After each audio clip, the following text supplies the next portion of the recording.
Good morning. मी पूनम अगदी मनापासून स्वागत करते तुमचं माझ्या आजच्या एका नवीन ब्लॉगमध्ये. सो आज गुरुवार आहे आणि गुरुवार होता तर मस्त हेअर वॉश वगैरे केला होता आणि सगळ्यात मोठं टेन्शन असतं ते म्हणजे मला कपड्यांचं. सो एकदा कपडे धुतले ना की बाकीच्या कामांना निवांत म्हणजे थोडंसं निवांत करता येतात. म्हणून मग आंघोळ वगैरे झाली होती तर म्हटलं सगळ्यात अगोदर कपडे वगैरे धुवून घेऊ आणि त्याच्यानंतर जे आहे ते बाकीच्या कामांना लागता येतं म्हणून. सो स्टील जो आहे तो विहान झोपला होता. मग मी जे आहे ते आंघोळ वगैरे केली, कपडे वगैरे धुतले आणि त्याच्यानंतर बाहेर सगळं झाडून पुसून वगैरे घेतलं. हे माझं नेहमीचं गुरुवारचं रुटीन आहे आणि रोज नाही जमलं तरी गुरुवारी बाहेर छोटीशी का होईना रांगोळी काढते मी. मला तसं रांगोळी काढायला आवडतंच पण रोज कधी कधी वेळ भेटत नाही. सो विहान उठल्यावर ना हे असं काहीतरी त्याचं ब्रश करणं चालू होतं. सो ह्यांनी त्याला छान असं ब्रश वगैरे करून घेतले. बाकीचं सगळं त्याचं आवरत होते म्हणजे त्याला दूध देणे, बदाम देणे किंवा बाकीचं जे काही असेल रुटीन. तोपर्यंत म्हटलं चला आपण देवपूजा वगैरे करून घेऊ कारण गावावरून जाऊन आल्यापासून ना मी अजिबात पूर्ण डीपमध्ये मंदिर वगैरे काहीच क्लीन केलं नव्हतं. सो आज म्हटलं चला गुरुवार असेल तर मी वेळात वेळ काढून का होईना सगळं मंदिर वगैरे क्लीन करून घेते. सगळं देव वगैरे मला आजच्या दिवशी थोड्याशा बाकीच्या कामांना वेळ झाला तरी चालेल म्हणते पण देवघर वगैरे बाकीच्या गोष्टी सगळंच काही असेल ते क्लीन करून घेते. आणि जवळजवळ एक आत्ता गावी गेलेले त्याच्या अगोदरच्या दिवशी मी सगळं क्लीन केलं होतं आणि त्याच्यानंतर आता 15-1 दिवस होत येतात. सो मग छान असं सुक्या कापडनं एकदा पुसून घेतलं आणि त्याच्यानंतर ओल्या कापडनं जे आहे ते मंदिर छान इथं मी पुसून घेतलेलं आहे. आणि हे असं ना थोडंसं सकाळचं रुटीन असेल ना तर खूप पॉझिटिव्हिटी येते आणि त्याच्यानंतर टी व्हीवर मस्त अशी स्वामींची गाणी वगैरे लावते म्हणजे अजून थोडंसं कामांना हे भेटतो. आणि त्याच्यानंतर मग देवाची जी भांडी असतात सो तीही मला छान घासायची होती. सो पितांबरीने जे आहे ते मी तर देवाची भांडी वगैरे सगळी घासून घेतली.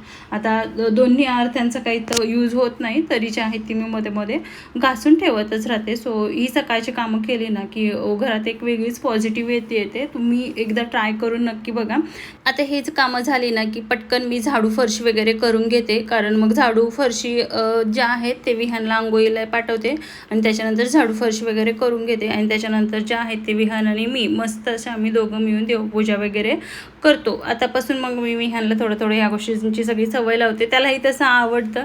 मग कधी गावी वगैरे गेला ना की ह्या सगळ्या गोष्टी मग तो विसरतो. मग इथं आलं की त्याला थोडंसं मग रुटीन लावायला थोडासा वेळ जातो.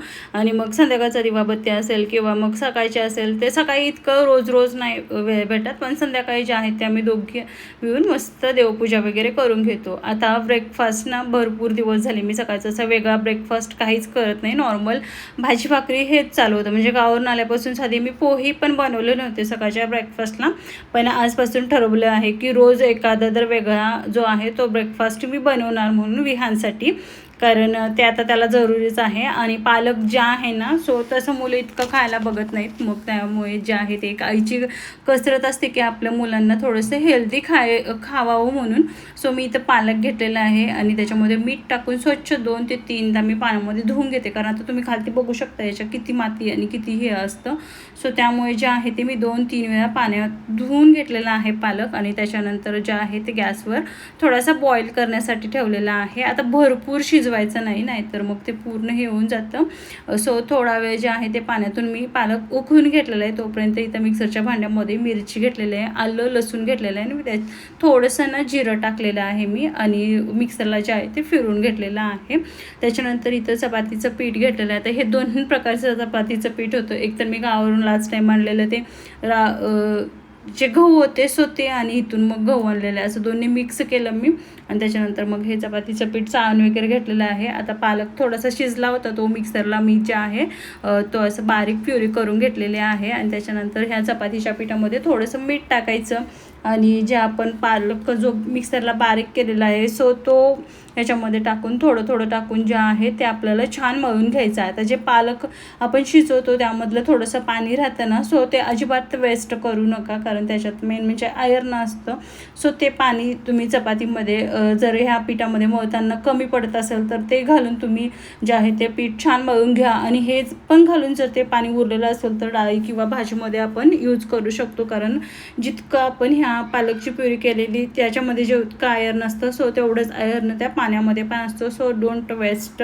त्याच्यानंतर जितकं लागेल तितकं घेऊन मी जे आहे ते पीठ छान मळलेलं आहे आणि थोडंसं तेल लावायचं आणि पीठ जे आहे ते चपातीचं अगदी मस्त मळून जे आहे 10-15 मिनटं साईडला ठेवून द्यायचं. आता उठल्यावरच मी कुकरला जे आहे ते बटाटे शिजवून घेतले होते, ते छान आता सोललेले आहेत आणि थोडंसं किसून घ्यायचं. आता बटाटे ना भरपूर शिजवू नका, नाही तर भरपूर शिजले ना की थोडंसं मग ते पराठीचे आपण बनवतो ना ते थोडेसे कुस्करतात, व्यवस्थित होत नाही. त्यामुळे थोडे कच्चे जरी बटाटे राहिले ना तरी छान होतात ते.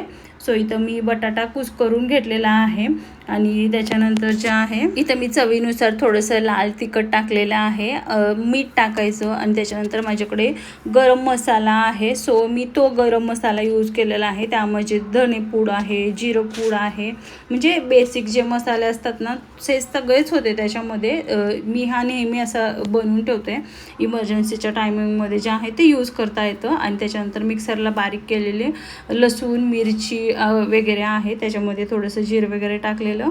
सो ते मी सगळं यामध्ये घातलेलं आहे. बारीक कट करून कांदा घालायचं आणि भरपूर अशी कोथिंबीर टाकायची आणि हे सगळं ना मस्त असं हाताने मिक्स करायचं. आता मी बघत होते इथं चमचनं, पण जितकं चमचनं व्यवस्थित होत नाही मिक्स, त्यामुळे शेवटी जो आहे तो मला हात घाण करावा लागला आणि हाताने जे आहे ते मी इथं मस्त आपली पराठ्याची स्टफिंग बनवून घेतलेली आहे. आणि त्याच्यानंतर जे आहे तो मी इथं वरच्यावर जो आहे तो पराठा इथं लाटलेला. आता भरपूर त्याच्यामध्ये स्टफिंग घातली ना की पराठा थोडासा ना मोडतो, त्यामुळे जे आहे ते व्यवस्थित पराठा बनवून मी इथं घेतलेला आहे. आणि त्याच्यानंतर जो आहे तो पराठा मी इथं शेकून घेतला. आता तुम्ही तेल लावून शेकू शकता किंवा मग तूप लावूनही शेकू शकता. मी मोस्ट ऑफ कधी तूप लावून शेकते किंवा कधी तेलही लावून शेकते.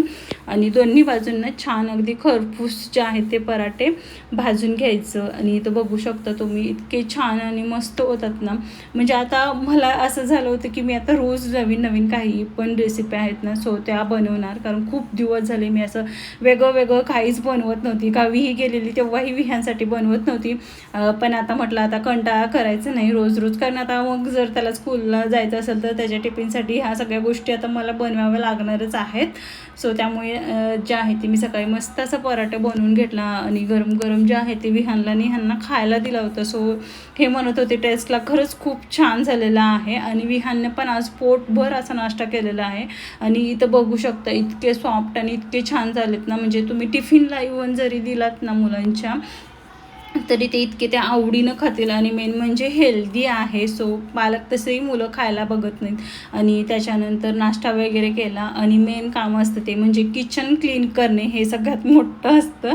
सो मी किचन जे आहे ते सगळं क्लीन करायला वगैरे घेतलं. तर सकाळचं जे आहे ते माझं नॉर्मली असंच रुटीन असतं. आणि ह्याच्यामध्ये जे आहे ते यांच्या डब्यासाठी मी भाजी भाकरी पण बनवली होती, पण आता म्हटलं ते सगळंच शेअर नाही करत तुमच्यासोबत, कारण मध्ये ह्या गोष्टी सगळ्या मी तसं शेअरच करते किंवा भाजी भाकरी ह्या सगळ्या गोष्टी. सो छान असं इथं किचन वगैरे क्लीन करून घेतलं. आणि सो नॉर्मली असा असतो माझा गुरुवारचा वगैरे जे आहे ते नॉर्मली रुटीन. सो तुम्हाला कसं वाटलं ते मला कमेंट करून नक्की सांगा. आणि माझे जर ब्लॉग तुम्हाला आवडत असतील तर लाईक, शेअर आणि सबस्क्राईब करायला विसरू नका. आपण भेटू अशाच एका नवीन छानशा व्हिडिओमध्ये. तोपर्यंत बाय.